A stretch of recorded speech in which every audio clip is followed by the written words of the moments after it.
Salut à tous et bienvenue sur Technéo. Aujourd'hui, je vais vous parler d'une alternative intéressante à votre Windows. Si je fais cette vidéo, c'est parce que dernièrement, j'en ai eu un petit peu ras-le-bol de Windows 11. Je vous explique, j'ai récemment donc rallumé mon ancien PC de l'entreprise que j'avais, qui est devenu, on va dire, le PC dans mon bureau dans la maison. Là, on est dans mon setup, mais j'ai aussi un bureau normal où je fais, comme tout le monde, la compta de la maison, la paperasse, etc. Et j'ai eu l'agréable surprise quand je suis allé dans la page des paramètres de trouver un joli message qui me disait que ma version n'était plus soutenue. Autant vous dire que ça m'a un petit peu foutu les nerfs parce que mon PC a juste 5 ans. Alors c'est un PC bureautique, hein. À l'époque, vu que j'ai bien chiné les composants, je crois que juste l'unité centrale, j'en ai eu pour aller même pas 350 euros. Après, c'est pas du gros matos, c'est des choix judicieux. C'est un PC qui marche plutôt pas mal. Et je comprends pas pourquoi il est plus maintenu par Microsoft. Mais du coup, quand j'ai vu ça, je me suis pas entêté. Maintenant, qu'est-ce que ça va être la solution? La solution, ça va être Linux Mint. Donc, qu'est-ce que c'est Linux Mint? C'est un système d'exploitation donc basé sur l'architecture Unix et plus précisément sur la distribution Ubuntu. Si vous faites des recherches sur Linux sur internet, vous avez certainement dû entendre parler déjà de Ubuntu. Et Linux a l'avantage d'être gratuit, beaucoup plus sécurisé que Windows, beaucoup plus léger. Vous pouvez l'installer sur des PC qui ont plusieurs années, même une dizaine d'années, ça marchera quand même. Je me rappelle que j'ai réussi à faire tenir le PC à mon père à l'époque 8 ans de plus. Ça vous donne un ordre d'idée, le PC avait déjà 10-15 ans. Ou 10 ans, ouais c'est ça, 10 ans et il a tenu 18 ans au total, donc c'est vraiment pas mal. Il y a plusieurs types d'environnements, Cinnamon, il y a XFCE si je dis pas de bêtises et KDE.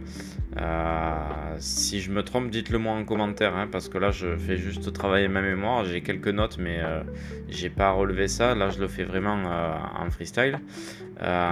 Et l'avantage aussi de Linux Mint, c'est qu'en fait il est installé avec des logiciels préinstallés. Donc vous aurez quand même l'embarras du choix pour la bureautique, lire les vidéos que vous aimez regarder. Vous avez même une Logitech, etc. Mais ça, on va le voir un petit peu plus en détail dans la suite de la vidéo. Pour les points d'environnement bureau, je viens de faire une recherche. Donc c'est Cinnamon Mate XFCE, c'est ça. Ensuite, les mises à jour, elles sont faciles. Sur Windows, vous avez les mises à jour, redémarrer, mettre à jour ou arrêter et mettre à jour. D'ailleurs, dites-le moi en commentaire, mais sur mon Windows 11, tous les Windows, même celui sur lequel actuellement je tourne la vidéo, j'ai remarqué que quand je cliquais sur arrêter et mettre à jour, il y a des fois, il arrivait bien à s'arrêter. Et il y a des fois, je sais pas pourquoi, il s'arrête pas. Il fait les 30%, il redémarre, il fait les autres pourcents, et puis il s'arrête pas. Donc c'est quand même pas au point. Sur Linux, vous n'avez pas ce type de mise à jour là avec redémarrer, arrêter. Vous avez des mises à jour en direct via le terminal ou via le gestionnaire de mise à jour, mais vous n'êtes pas obligé de les faire de suite, vous les faites quand vous voulez, à la prochaine session d'utilisation même. Moi je vous conseille quand même de ne pas prendre trop de retard, parce que des mises à jour qui sont pas faites, c'est des correctifs de qualité et de sécurité qui sont pas faits. Donc vous pourrez pas incriminer votre système d'exploitation si jamais vous chopez une menace et que vous n'étiez pas protégé pour. Il faut faire les mises à jour et je vous garantis que l'avantage, vous allez gagner en perf, parce que d'autant plus que Linux Mint est léger, vous n'aurez pas besoin d'antivirus. Je vous laisse réfléchir les ressources que prennent des antivirus costauds. Là, zéro antivirus. Au niveau du coup des logiciels qu'on peut retrouver dès le départ d'origine, vous avez un navigateur, donc Firefox, vous avez GIMP, Vous avez LibreOffice, alors GIMP c'est pour le dessin, si je dis pas de bêtises on a VLC, mais il me semble que c'est pas tout le temps, c'est pas obligatoire parce que moi je l'installe. Je vous conseille aussi d'installer Stacer, mais ça je vais vous montrer de toute manière lors de l'installation. Et sans plus tarder, je vous gonfle plus avec tous les détails, parce que là pour le coup ça peut vous sembler un peu flou. On va de suite passer sur une VM et je vais vous montrer un petit peu l'installation, et avant ça je vais bien sûr vous expliquer comment faire pour créer la clé USB bootable pour arriver à installer votre Linux. C'est parti. Alors du coup, avant de passer à la partie clé USB bootable, VM pour l'installation, etc. et explication du fonctionnement, il faudrait peut-être que je commence par vous expliquer pourquoi je me suis dirigé vers Linux Mint et non pas une autre distribution Linux. Alors tout simplement parce que l'interface est familière, non pas que je n'ai pas les compétences pour d'autres interfaces, mais j'aime bien quand même garder, on va dire, à la base une approche un petit peu Windows, avec une barre des tâches en bas, avec le menu démarrer, etc. Mais finalement, donc, je vous expliquerai ensuite, vers la fin de la vidéo, comment personnaliser votre Linux Mint pour le transformer en macOS, parce que oui, je préfère quand même les Mac d'un point de vue ergonomie et logiciel. Après, la mentalité, l'obsolescence programmée, ça c'est encore autre chose. Ils battent Microsoft sur ce côté-là, mais je pense que de toute manière, tant qu'on restera dans l'univers du commercial, on est voué à subir l'obsolescence programmée, peu importe vers qui on se tourne. Pour revenir à Linux Mint, ce qui a porté aussi mon choix sur cette distribution, c'est le fait qu'elle soit légère. Vous pouvez, comme je l'ai dit, l'installer sur des PC qui ont 10 ans, 15 ans, et ça tournera quand même. On va le voir quand je vais monter la VM. Je vais faire exprès de créer la VM sous vos yeux pour voir un petit peu les ressources que je lui donne, et vous allez vous rendre compte un petit peu des ressources qui sont nécessaires, qui sont pas énormes. Je vais faire même exprès de me baser un petit peu sur ce que j'ai dans mon bureau perso, et vous verrez que il n'y a pas à dire, hein. C'est vraiment pas gourmand du tout. En plus de parler de performance, parlons de stabilité. Votre Windows, là actuellement, la machine sur laquelle je tourne cette vidéo possède 32 Go de RAM, un SSD, un processeur, c'est un Ryzen 9 5900X. Donc on va dire que sous la pédale, c'est pas ce qui manque.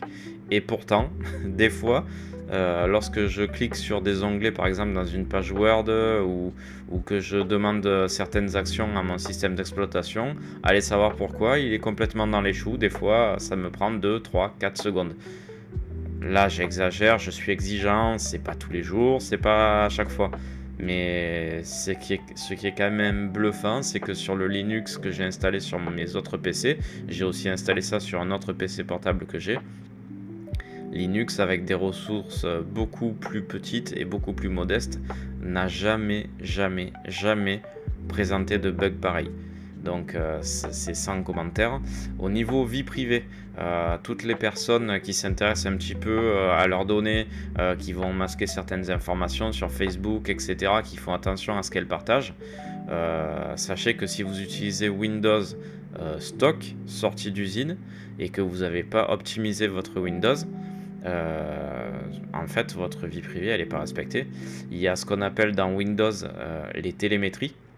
C'est ni plus ni moins en fait que des portes ouvertes qui envoient des informations, alors lesquelles je sais pas vraiment, mais je sais que c'est beaucoup d'informations, et ça respecte pas forcément la vie privée. Tout ça par chez Microsoft et les partenaires de Microsoft. Voilà, donc ça vous le trouverez pas sur Linux. Vous avez aucune télémétrie. Et il faut savoir que en plus de violer votre vie privée, les télémétries prennent des ressources.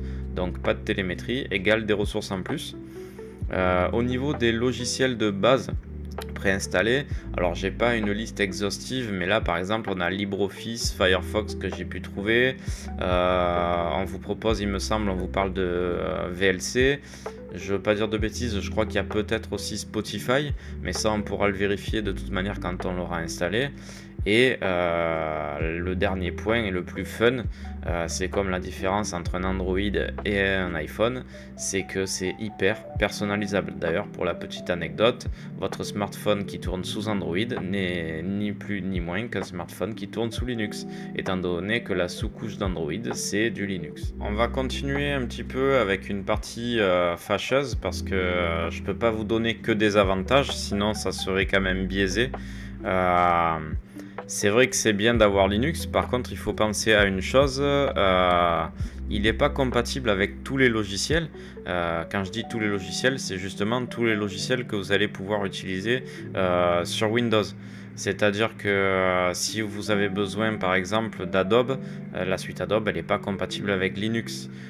Mais vous pouvez très bien utiliser une VM avec VirtualBox par exemple, ou faire un dual boot, c'est-à-dire qu'au moment où votre Windows va démarrer, vous aurez le choix entre votre Windows, pardon, j'ai fait un lapsus, au moment où votre PC va démarrer, c'est mieux, vous aurez le choix entre Linux ou Windows, et là du coup vous aurez le meilleur des deux mondes.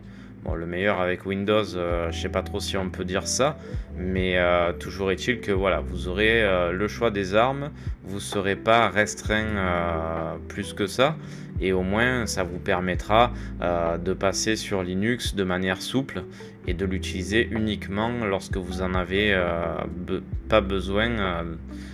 Lorsque vous n'avez pas besoin de ces logiciels-là, vous pouvez tourner sur Linux. Personnellement, comme vous pouvez le constater, ou du moins comme vous pourrez le constater sur la suite de la vidéo, le PC sur lequel j'enregistre est toujours sur Windows, parce que j'ai besoin du logiciel de montage qui n'est pas compatible justement avec Linux, mais je vais pas tarder à y mettre un dual boot.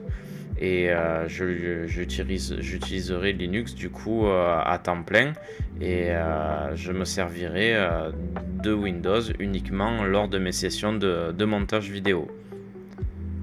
Après, avant de finir la vidéo, j'allais arrêter, mais je me suis souvenu aussi qu'il y avait la partie gaming, parce que ça, on va m'en parler. Pour le gaming, il existe du coup Steam, vous avez un équivalent de Steam qui marche avec Proton. Donc Proton, c'est un émulateur pour Linux qui va vous permettre de faire tourner vos jeux.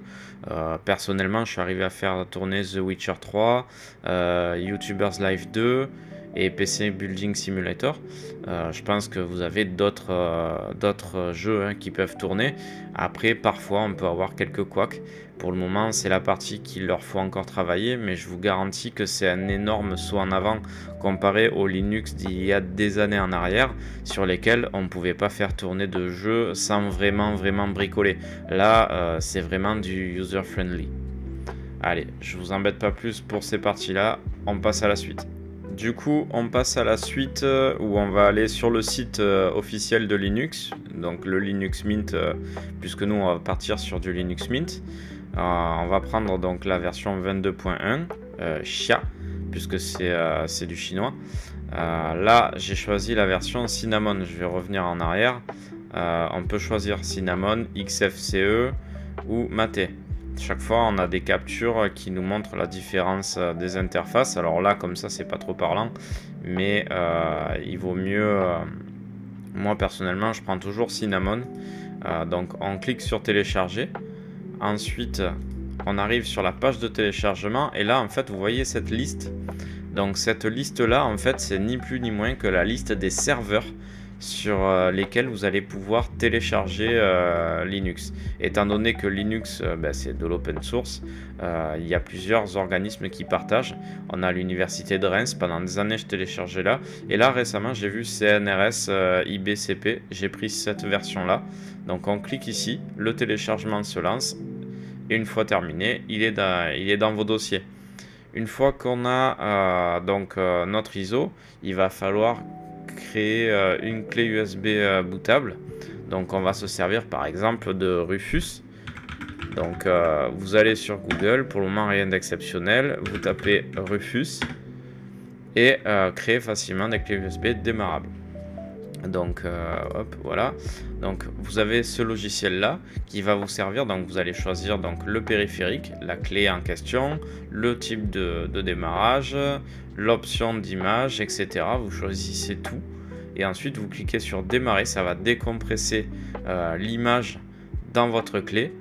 Et bien sûr, il faut que votre clé soit à la base formatée, qu'il n'y ait rien dessus.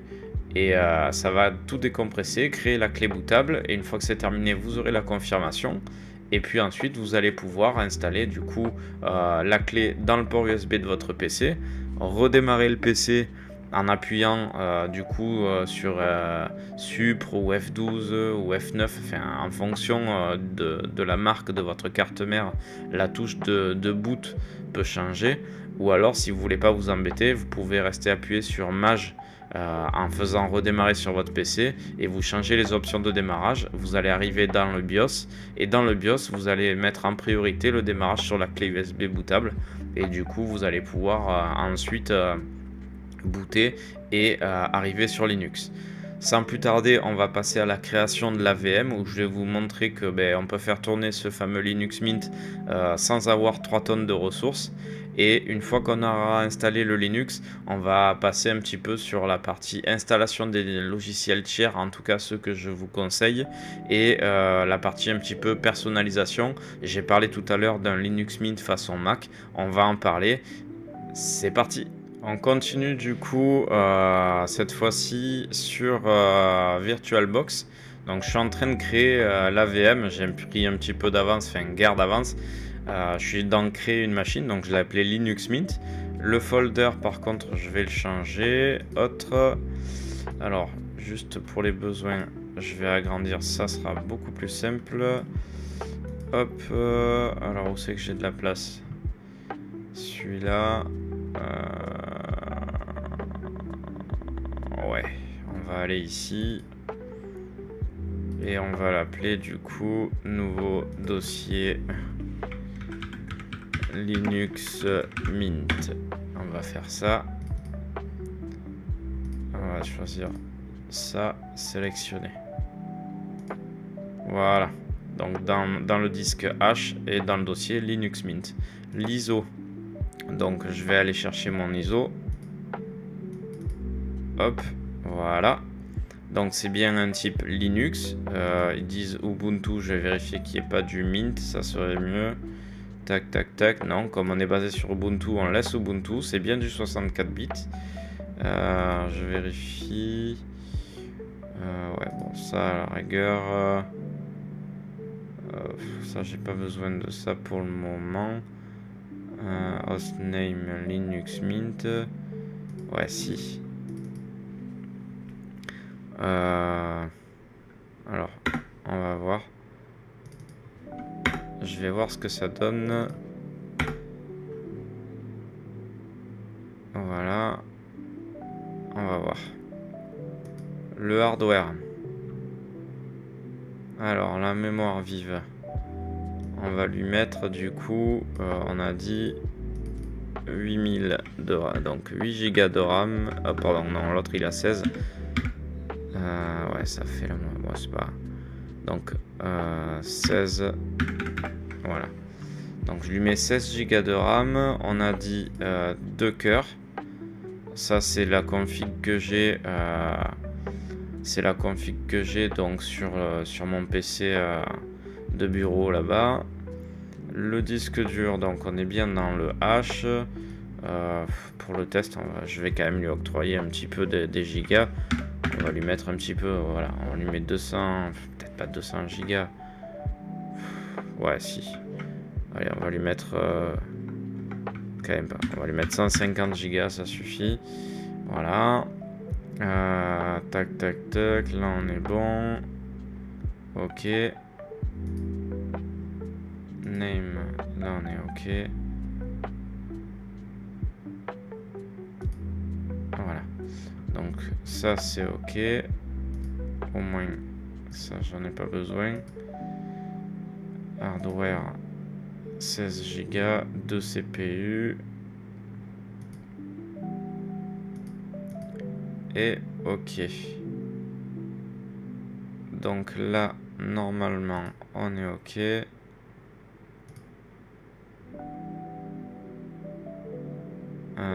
Cocher la machine transportant interface relation numérique un système invité. Démarrer. Elle empêchera cependant les invités qui ne supportent pas. Ouais. Donc là, désolé, hein, je préfère lire. C'est vrai que cette case m'a intrigué. Ça faisait un petit moment que j'en avais plus monté. Ça c'est OK. Allez, on envoie. Voilà. Donc là, on a notre machine qui est prête. Au niveau de la configuration, par contre, je vais vérifier un truc sur le réseau. Je suis en NAT, donc c'est bon. J'aurai internet. OK, allez, on va voir. On va démarrer la machine. Allez, démarrage normal. On va voir ce que ça donne. Donc on est en train de monter la machine. Voilà. J'agrandis. Voilà, on arrive ici. Donc comme vous pouvez le constater, hop, voilà. Donc on arrive sur ce panneau là, une fois qu'on a booté sur la clé. Donc là moi je vais juste lui demander de démarrer Linux Mint. Donc il ne faut pas s'inquiéter, on va avoir un petit curseur noir qui va clignoter. C'est tout à fait normal. C'est vraiment normal. Je vais juste voir si je peux pas. Ouais, voilà, ça sera mieux. Et je vais agrandir. Voilà. Voilà, comme ça. Alors là, tous ces textes là, c'est tout à fait normal. Ensuite, on attend un petit peu. Donc là, ça prend un petit peu de temps, hein, c'est normal, il faut patienter. Il ne faut pas oublier qu'on est sur un PC avec 16 Go de RAM et un petit processeur double cœur. Donc on arrive ici. Là, je sais pas, voilà, on est en anglais. Moi, des fois, je vais faire l'install en mettant ici dans les paramètres le français. On va déjà commencer par vérifier un petit peu, faire un petit tour d'horizon. Déjà, donc quand on fait CTRL-ALT-T, on arrive ici sur le terminal où on peut rentrer donc les diverses commandes pour faire les installations, etc. Ça, on le verra par la suite une fois qu'il sera vraiment installé. On a Firefox d'origine, le folder, donc là on retrouve l'explorateur de fichiers, hein. Comme vous pouvez le constater, on n'est pas perdu comparé à Windows. Ensuite, on a notre menu démarrer avec donc le shutdown, hein, qui nous permet de cancel, donc mettre en veille, redémarrer ou arrêter. Les paramètres, donc je vais vous montrer un petit peu à quoi ça correspond. Donc là, les paramètres, je sais pas ce que vous en pensez, dites-le moi en commentaire. Ça me fait déjà un peu plus penser à du Mac, mais avec des icônes un petit peu plus simplistes. Hop, voilà. Ensuite, on va passer à l'install. Hop, donc je double-clique sur installer Linux Mint. Jusque là, il n'y a rien de dingue. Donc ce que vous pouvez constater aussi, contrairement à Windows où on est obligé d'installer et puis c'est tout.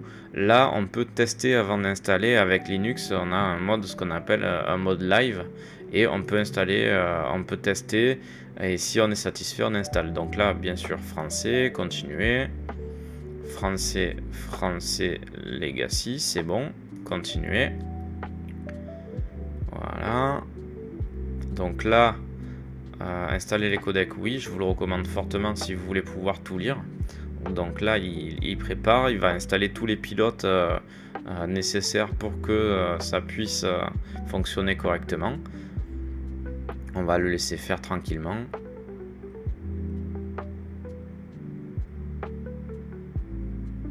Voilà. Alors là, on arrive sur une phase de l'installation où il manque une option. Si vous avez déjà Windows installé, les deux là ici vont être décalés d'un cran, et la ligne en haut, ça sera installer Linux à côté de Windows. Donc si c'est ce que vous voulez faire, ce qu'on appelle le dual boot, vous cochez cette case. Moi, étant donné que je veux vraiment mettre que Linux tout seul sur cette VM, je dis effacer le disque et installer. Donc je dis installer maintenant. Voilà, il me prévient, attention, ça va effacer le disque, toutes les données présentes sur le disque seront perdues, etc. Oui, continuez. Voilà, et là j'attaque. Donc Paris, votre nom. Allez, Tech Neo. Donc un mot de passe.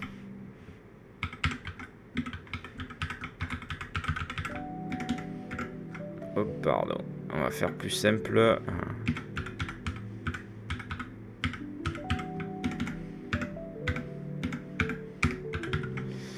Voilà, hop.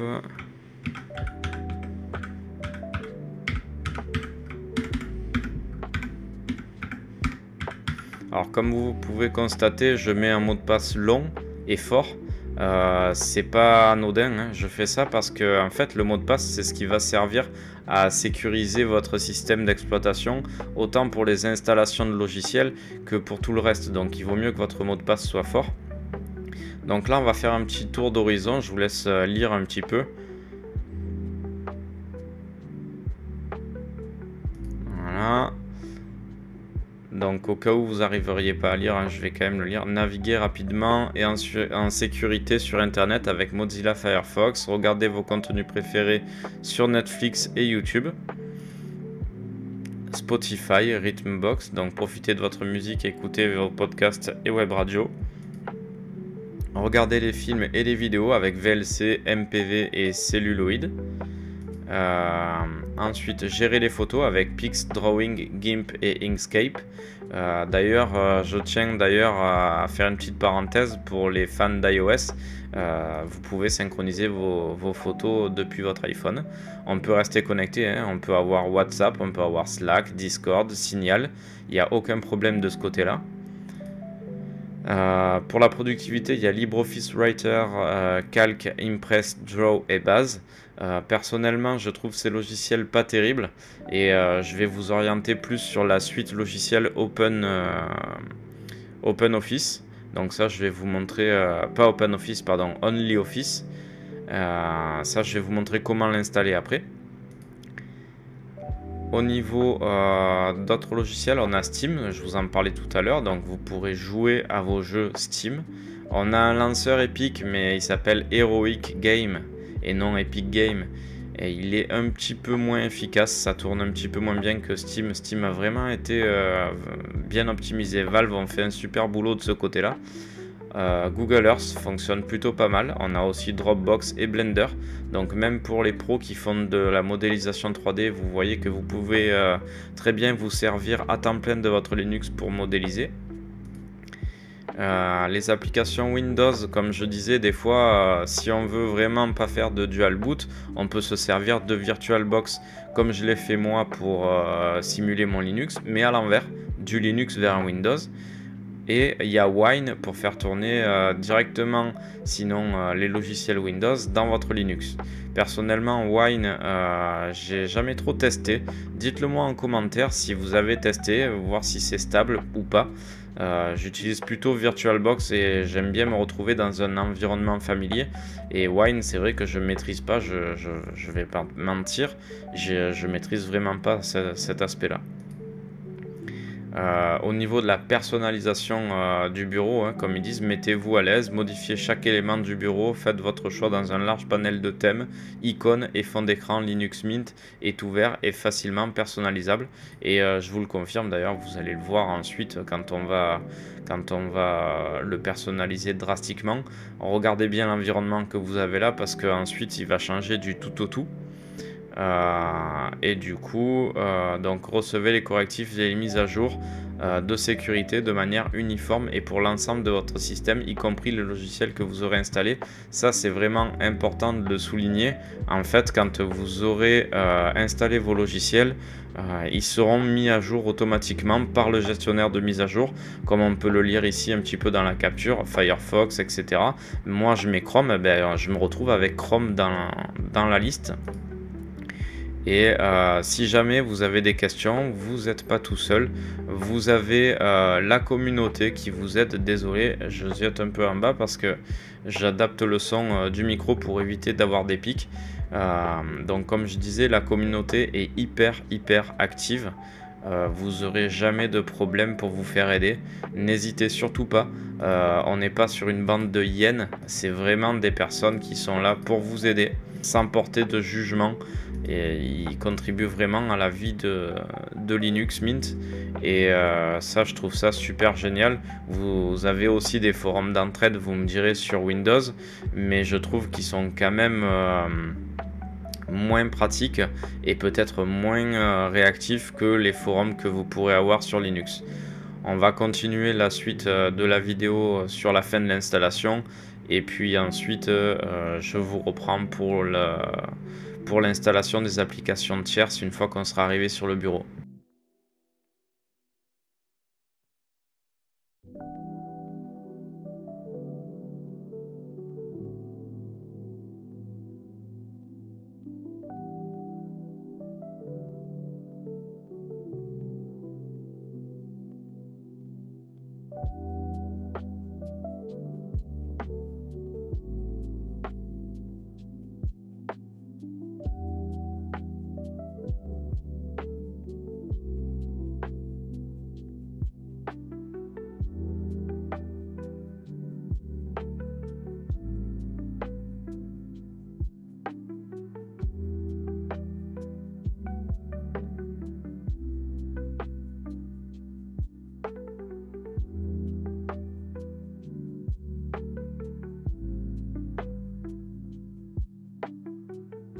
Voilà, donc du coup, maintenant que le système est installé, on obtient une jolie notification qui nous dit que soit on continue à tester ou alors on redémarre. Nous, on va cliquer sur redémarrer maintenant. Bien sûr, on va enlever le support d'installation et on va voir un petit peu ce que ça donne.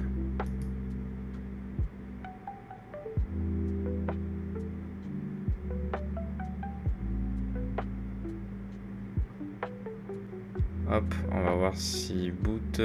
Ouais, a priori c'est bon. Ouais, c'est bon. Il a pris le boot. Hop. Ok. Voilà, donc là, on est en train de démarrer sous notre Linux Mint.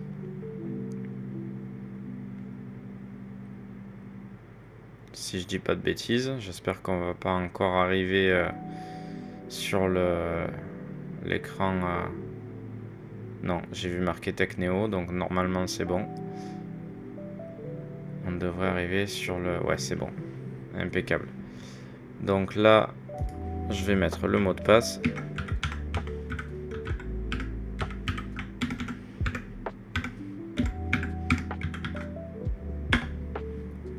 Voilà. Voilà. Donc là, déjà, paramètres d'affichage. Si je vais monter, hein, je vais essayer de monter. Voilà. Bon, on va pas aller plus haut en définition. Alors, ce qui est bien au niveau du premier démarrage, ça sur Windows c'est pas autant bien documenté, donc il nous explique un petit peu comment apprendre à se servir de notre Linux. Donc ils vous disent voilà les couleurs du bureau, les instantanés, gestionnaire de pilote, etc. Donc c'est plutôt bien foutu. Au niveau de la documentation, vous avez de quoi faire aussi. Vous avez le centre d'aide et vous pouvez vous-même contribuer. Donc ça, je vais l'enlever moi. Hein. On pourra toujours le retrouver. Et on va commencer. Alors, CTRL-ALT-T. J'ouvre le terminal. Actuellement, donc là, on est en simple utilisateur. Là, je veux dire sudo su-, comme ça, je passe en route.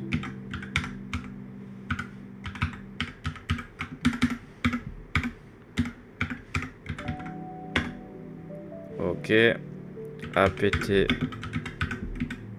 install. On va commencer par Stacer.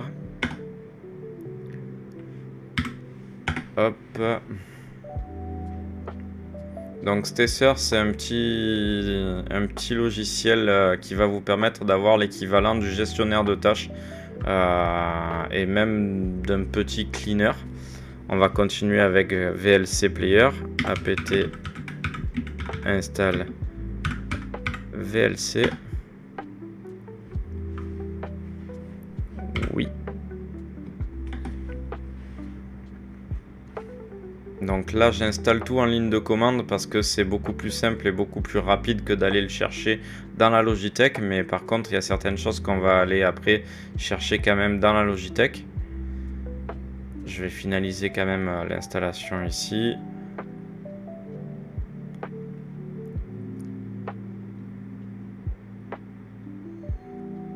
Voilà. Ensuite, je vais faire un apt update. Donc là, je fais voilà, un apt upgrade. Oui. Voilà, comme ça, on aura la dernière bonne version de l'OS. Et des logiciels aussi, ça c'est important. Donc là, en fait, ce que vous êtes en train de voir, en fait, c'est ni plus ni moins que l'ancien fonctionnement de Linux. Avant, on était obligé de passer par des lignes de commande pour tout faire. Là, vous avez en fait dans le coin inférieur de l'écran un petit bouclier. Je vais voir pour déplacer à la rigueur mon image. Je vais hop, juste un peu la relever. Voilà. Comme ça, vous verrez mieux. Et là, vous constatez ici, on a ce petit bouclier. C'est le gestionnaire de mise à jour. Et là, c'est le relevé système pour dire qu'on a aussi des informations à vérifier. Donc là, pour le moment, je laisse mettre à jour Linux ainsi que les logiciels. Quand il aura terminé, je ferai un apt auto remove pour enlever toutes les versions qui servent plus à rien. Et puis une fois que ça sera fait, je vous montrerai la version user-friendly. Parce que je suis conscient que si vous découvrez tout juste Linux, vous n'aurez pas forcément envie de taper des lignes de commande. Bon, pendant qu'il travaille, à la rigueur, ce qu'on va faire, parce que sinon on perd du temps avec lui, je vais me le mettre ici. Voilà. Je vais redescendre moi sur l'écran. Voilà. Et on va continuer. Alors, on va aller chercher dans nos accessoires. Hop, Stacer, clic droit, ajouter au panneau. Et hop, on l'ajoute à la barre des tâches. Lui, on va le mettre ici. Ça, on le met là. Voilà. On ouvre les paramètres. Et là, je fais clic droit, épingler au panneau. Voilà. Hop, les paramètres en général dans la gestion d'alimentation. Donc moi, je ne me mets jamais. Mais ça, c'est vous qui voyez.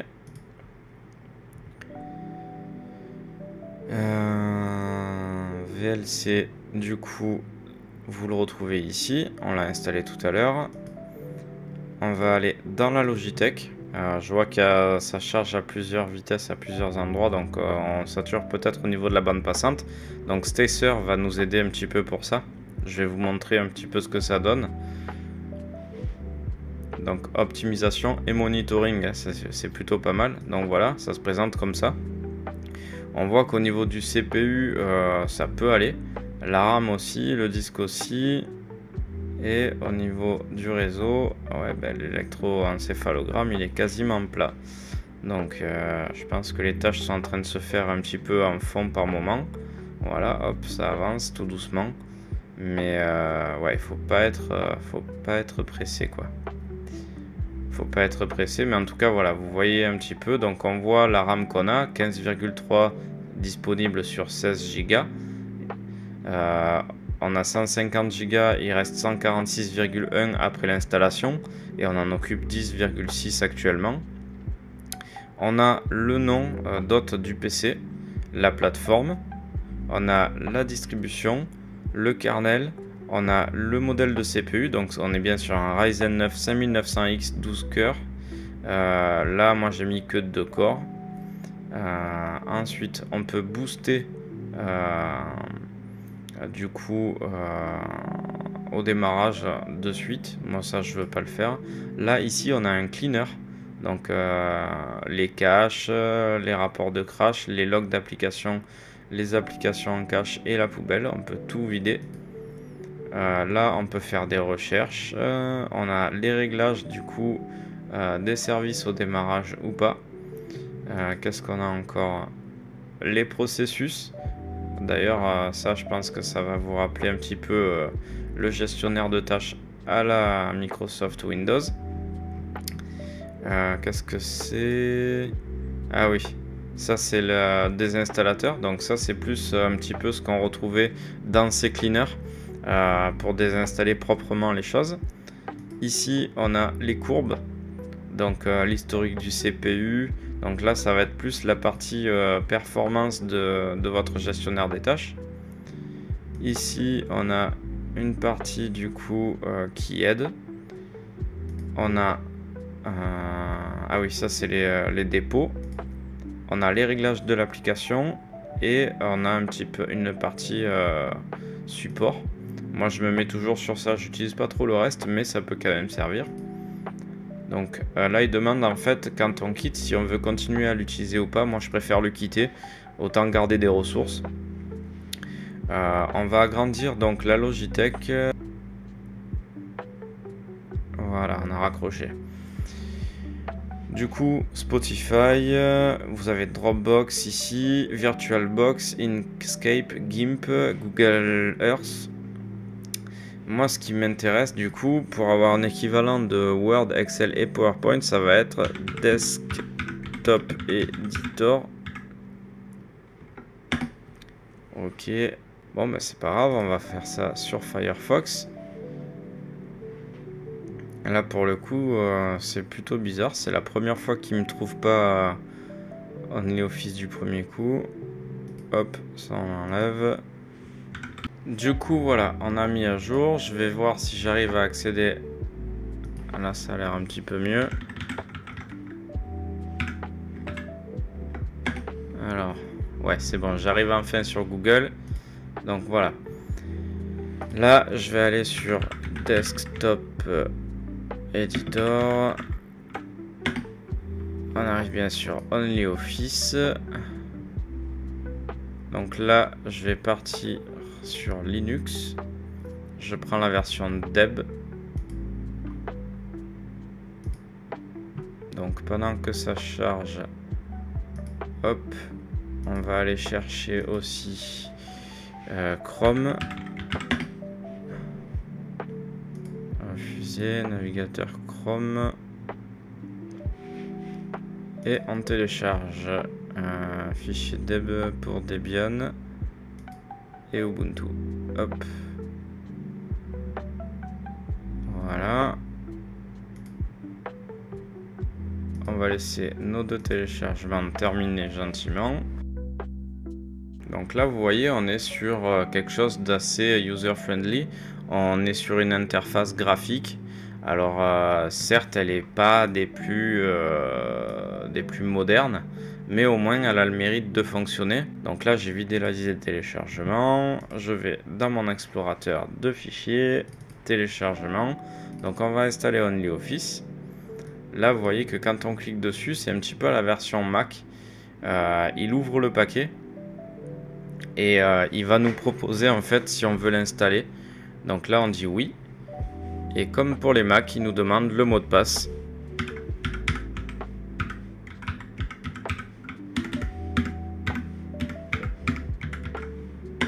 Hop. Continuer. Donc là, il installe OnlyOffice. Donc des fois, vous avez l'impression que ça plante. Vous allez ici et vous voyez un petit peu mieux ce qui se passe dans les détails. Là, par exemple, il prend un petit peu de temps à dépaqueter l'application. C'est tout à fait normal. C'est une application qui est légèrement lourde parce qu'elle a au lancement en fait les trois en un.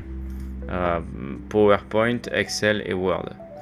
Ensuite, Google Chrome, pareil, installer le paquet.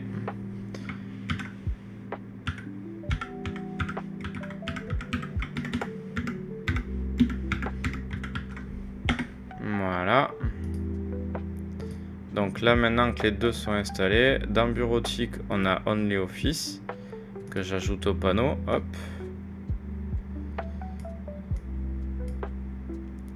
Et on a Internet, on a Google Chrome que j'ajoute au panneau. et je dégage Firefox. Voilà. Donc, je vais aller connecter mon Chrome. J'envoie aucune information de statistique et ça devient mon navigateur par défaut. Donc là, vous êtes sur un Chrome un peu plus classique. Se connecter. techneo84@gmail.com.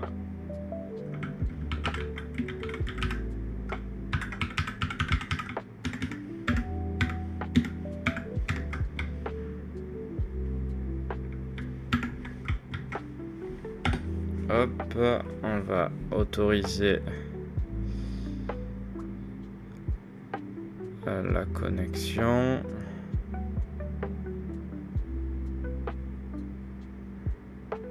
Oui, c'est moi. Voilà. On accepte. Bon, on choisit le navigateur par défaut. Voilà, non merci.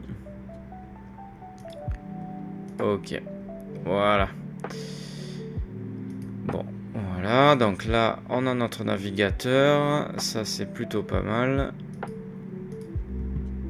Hop, donc ici, le desktop editor se présente comme ça. Donc, ici, dans Documents, vous vous retrouvez, rien qu'au code couleur, vous avez compris.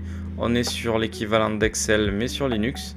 On est bien sur du DocX, comme sur les fichiers Excel. Word, pardon. Si on va ici, on ouvre un XLSX comme les Excel. Cette fois-ci, c'est le bon terme. Donc là, on a un vrai tableur. Et si on est ici, on a un formulaire de présentation PowerPoint PPTX. Donc ça, c'est vraiment génial parce que du coup, tous les gens qui utilisaient Office ne seront pas perdus. Maintenant, bon, on a fait un petit peu le tour de la version classique. On a des personnalisations dans préférences quand on va du coup dans thème. Donc là, on va arriver sur la version basique de thème. Si daigne s'afficher. Voilà. Donc là, ça c'est vraiment basique. Moi, je vais dans avancé. Et ici, donc dans application, il y a plein de trucs possibles. Ici, c'est pareil. Voilà. On a les dossiers qu'on peut vraiment personnaliser comme on veut. Et la souris. Donc, vous avez l'embarras du choix. Mais tout à l'heure, je vous ai parlé d'une personnalisation à la Mac. Donc, on va passer à cette personnalisation-là. Donc, je vais sur Chrome. Ça commence comme ça. Je vais ouvrir aussi mon explorateur de fichiers. Je vais supprimer mes deux raccourcis que j'avais là en téléchargement. Je vais aller sur Open Desktop. Hop. Ok. Voilà. Là, on va commencer par chercher OS Catalina. Le full icon theme. On le télécharge.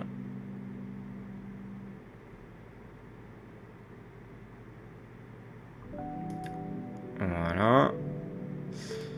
Ensuite, on va aller chercher du coup White sur GTK. Hop. Voilà. Light tar. On attend. Hop. Voilà. Donc là, on a nos deux ici. Voilà. Donc là, je vais les décompresser déjà pour commencer. Extraire ici. Voilà. Je vais mettre ça ici. Donc l'extraction est en cours de finalisation. Comme vous voyez, hein, il galère pas à m'afficher les choses malgré le fait qu'il fasse déjà une tâche. Ça se fait quand même. Donc j'ai besoin du dossier icône qui est ici. Donc là maintenant je vais aller sur les icônes là. Ok. Et là, je vais prendre mes 2 dossiers. Hop, je les mets là. Ensuite, il me faut un dossier thème. Il est là. Je vais aller ici. Et ensuite, je vais aller prendre ça et le mettre là. Voilà. Du coup, maintenant que j'ai fait ça, si je vais ici, préférences, thème, avancer, ça on garde. On devrait trouver en cherchant bien, je dis bien en cherchant bien, white sur. Hop, voilà. Là, vous retrouvez déjà les boutons Mac. On va retrouver en descendant OS Catalina. Alors, par contre, c'est ce que je veux voir. Normalement, OS Catalina Night. Alors, ça, c'est vous qui choisissez. Moi, je préfère le normal. Hop, voilà. Et là, white sur. Hop. Donc là, on a un début. Ensuite, mode de modification du panneau, mouvement, hop, je vais le mettre en haut, déjà. Ensuite, je supprime, ouais, oui, ok, paramètres du panneau, on va le mettre à 25, voilà. Ensuite, qu'est-ce qu'il me faut? Ici, rien de plus. Hop, on va prendre les applets. On va aller chercher du coup send document récent. Donc on va ajouter ça. Télécharger places. Voilà. Et c'est celui-là.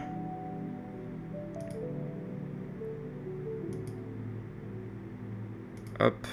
Et on l'ajoute. Voilà.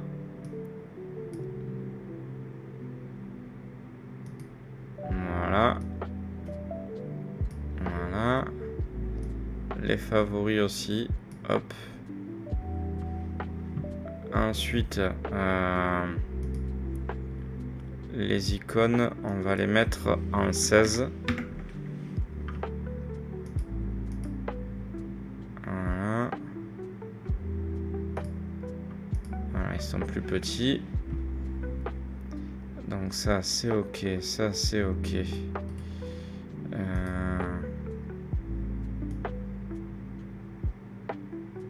Voilà, moi je préfère la barre encore plus fine, c'est mieux. Là on est bon.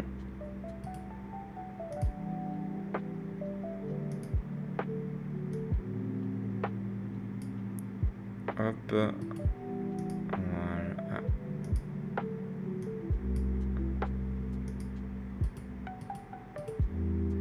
Hop. Bon, ça c'est bon, c'est un détail. Ça c'est ok, ça c'est ok. Donc là, on est déjà pas mal. Là, c'est pas mal, mais il manque le doc. CTRL ALT T. Sudo apt install blank.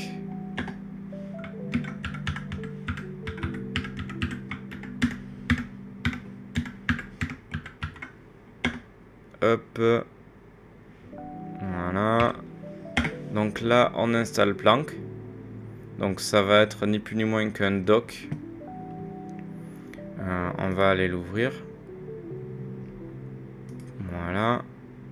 Donc il n'est pas très joli.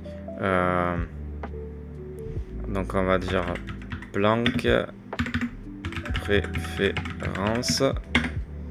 Voilà. Et c'est là qu'on va le retravailler. Le thème, donc on va dire GTK+. Hop, là on est bien sur le thème du coup maintenant de Mac. Au niveau comportement, on enlève le masquage intelligent. Le doclet, on va rajouter du coup notre poubelle. Voilà. Et nos applications aussi. En apparence, écran principal, centré, taille des icônes, comportement. Voilà, le zoom sur les icônes.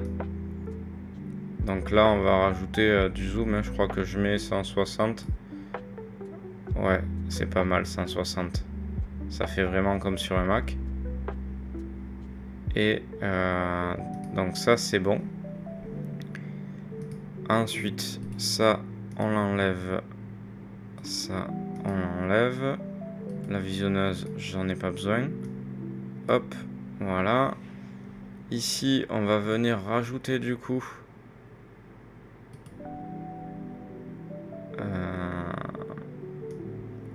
hop. Alors, ce que je fais, je les ouvre et je les épingle. Hop. Voilà. On va venir mettre du coup accessoire. Il est où? Stasser.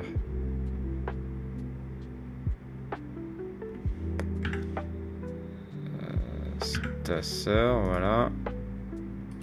Hop, épinglé. Quitter. Voilà, Stacer. On va aller mettre du coup nos paramètres. Hop. Donc les paramètres. Hop. Voilà. On va du coup aller aussi.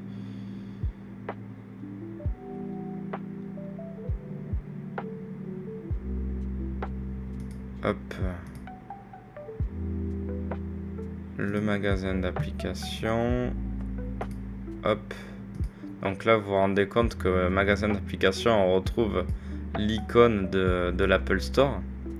Ils ont quand même fait vraiment fort, je trouve.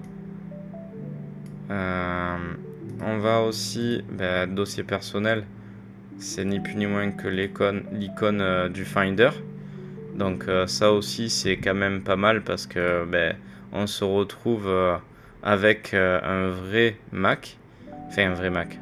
Comme si c'était un Mac. Voilà. Ça, les mails, l'Apple Store, le calendrier. À la rigueur, on peut mettre ça ici. Stacer, là. Les applications, on va les mettre ici. Voilà. On va vider la poubelle. Voilà. Là, on est pas mal. On va changer le fond d'écran. Qu'est-ce que vous en pensez?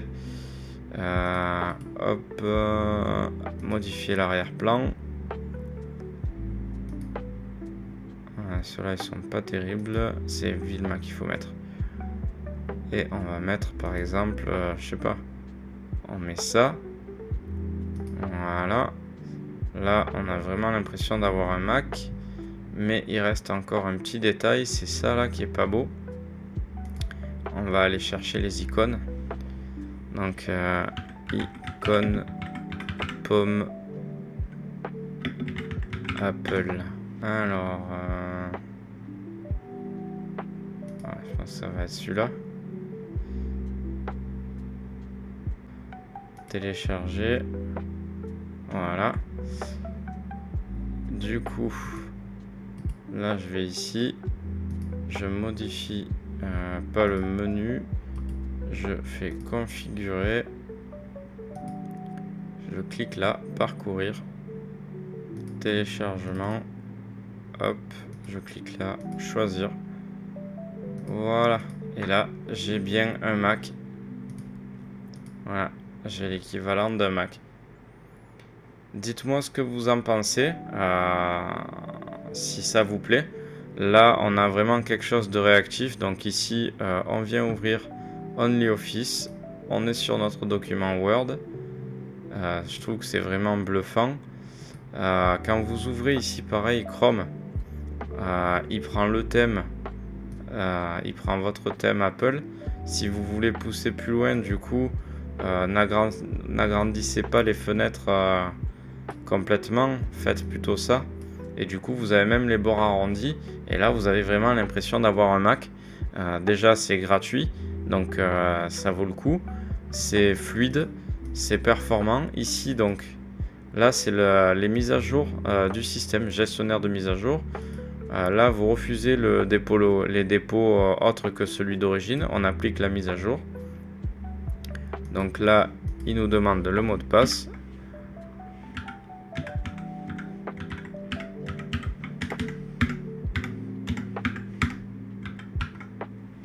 Ok.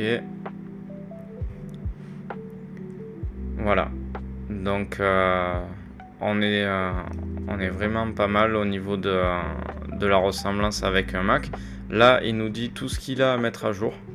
Donc là, on va dire installer. De nouveau, le mot de passe.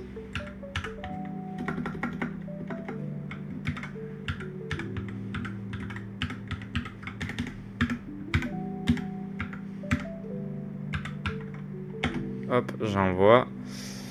On va brancher le clavier avant qu'il tombe en rade. Hop.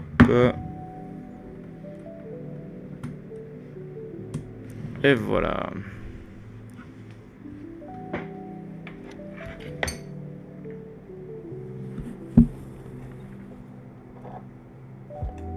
Voilà. Désolé s'il y a eu un petit peu des parasites au niveau du son, j'ai pas trop eu le choix. Donc là, pareil, hein, malgré qu'on soit toujours sur l'apparence Mac, on peut quand même aller voir ce qui se passe lors des installations. Donc ça, c'est quand même plutôt pas mal. On va laisser donc le gestionnaire de mise à jour faire les mises à jour du système. Là, comme je le précisais tout à l'heure, on est sur une version qui vient d'un centre de partage du CNRS. Mais ça ne veut pas dire que les versions que vous aurez sur les autres sites seront autant peu à jour. La dernière fois, je l'ai téléchargé au CNRS, j'ai pas eu autant de problèmes. Après, comme je disais, je pense que c'est vraiment un problème de VM aussi. Là, le Linux que vous voyez, on est sur une VM. D'ailleurs, on voit ma barre des tâches Windows en dessous. Et là, on a la VM Linux. Donc, c'est pour ça que je pense que ça peut y jouer.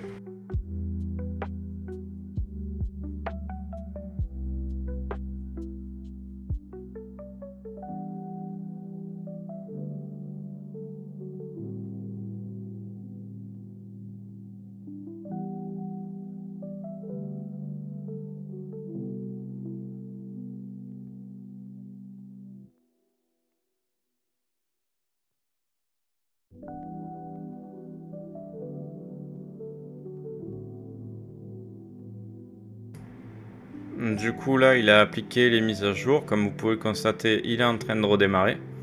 Donc, on va attendre de revenir sur l'écran de login. Ça va vous permettre aussi de voir une subtilité. J'ai installé le dock, mais par contre, j'ai oublié de lui ordonner de démarrer en même temps que le système Mint. Du coup, on va se retrouver avec un ordinateur sans dock. On va aller régler ça dans le menu. Juste le temps qu'il ait terminé de redémarrer. Hop.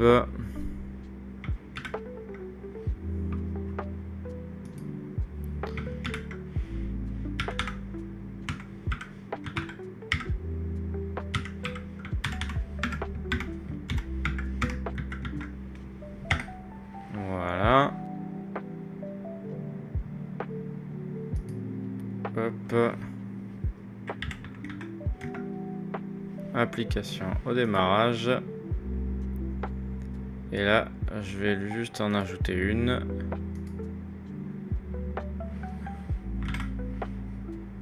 Plank, ajouter. Voilà. Et je vais relancer mon dock. Hop là. Et voilà, il est là. Ensuite, donc on peut constater que les applications sont à jour. Je vais quand même retourner voir. Actualiser.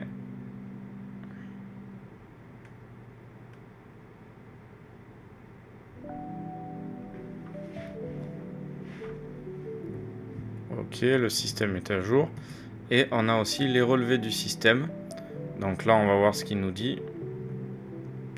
Donc on peut faire un time shift. Ça va être pour faire des snapshots de votre système pour pouvoir revenir en arrière en cas de pépin.